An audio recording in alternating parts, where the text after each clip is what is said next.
दहेज प्रथा, अगर सपोज कर लीजिए एक घर में हम बेटी लेके आ रहे हैं या हमारे घर में हमारी बेटी पैदा हो रही है, तो क्या हम उससे ये थोड़े कहेंगे कि तुझे अपने रहने के लिए एक बेड लेकर आ, तुझे फ्रिज लेकर आ, चलने के लिए गाड़ी लेकर आ। हमारे सदस्य में अगर परिवार में एक सदस्य बढ़ रहा है तो उसका निर्वहन हमें खुद करना चाहिए। लेकिन जब वही बेटी हम दूसरे के लिए अपने घर में लेकर आते हैं तो उसे इतनी डिमांड कर देते हैं। मैं तो ऐसे लोगों को सबसे ज्यादा घटिया किस्म का नीच समझता हूँ, और मेरी नज़र में उन लोगों से बड़ा नामर्द कोई नहीं हो सकता है जो एक लड़की के लिए खिलाने के लिए बर्तन ना हो, सुलाने के लिए बेड ना हो, चलाने के लिए गाड़ी का इस्तेमाल साधन ना खुद खरीद सके, तो इससे बड़ा कोई नामर्द नहीं हो सकता है। हमारे यहाँ जो सरकारी कर्मचारी हैं उनकी बोली लगाई जाती है कि लड़का पुलिस में लग गया तो 12 लाख, लेखपाल में लग गया तो 15 लाख, उससे बड़ा तो 20 लाख। ये एक बहुत बड़ी कुप्रथाएं चल रही हैं। गलतियां कहीं ना कहीं से अगर देखा जाएगा तो लड़की पक्ष के जो माता पिता हैं वो भी करते हैं कि आज का जो परिवेश हो चुका है वो ज्यादातर गवर्नमेंट जॉब। नहीं, बात ये है सर। हाँ, आपने अभी कहा जिस तरीके से, बता रहा हूँ सर। हाँ, मैं आ रहा हूँ। आपने कहा कि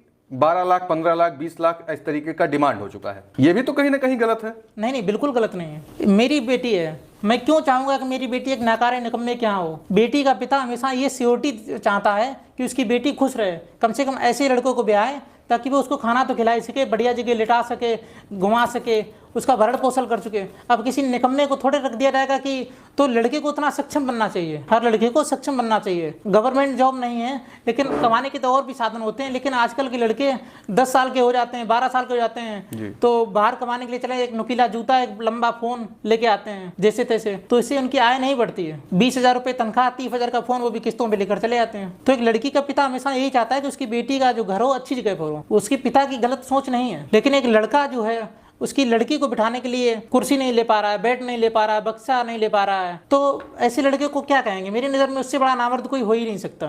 एक भीख मांगने का प्रचलन सा चल गया है। ठीक, कि पहले लोग कटोरा दिखाते थे, अब लड़का दिखा रहे हैं। लड़के को एक प्रॉपर्टी समझ रहे हैं। जैसे हमने लड़के को 20 साल बड़ा किया है तो 20 साल मतलब एक प्रोडक्ट बनाया है, अब उस प्रोडक्ट को हम बेच रहे हैं कि हमारा प्रोडक्ट 6 लाख में बिकेगा कि 20 लाख में बिकेगा। ठीक है, हम आगे चलते हैं। सूरज कुमार का शिक्षा, रोजगार और सामाजिक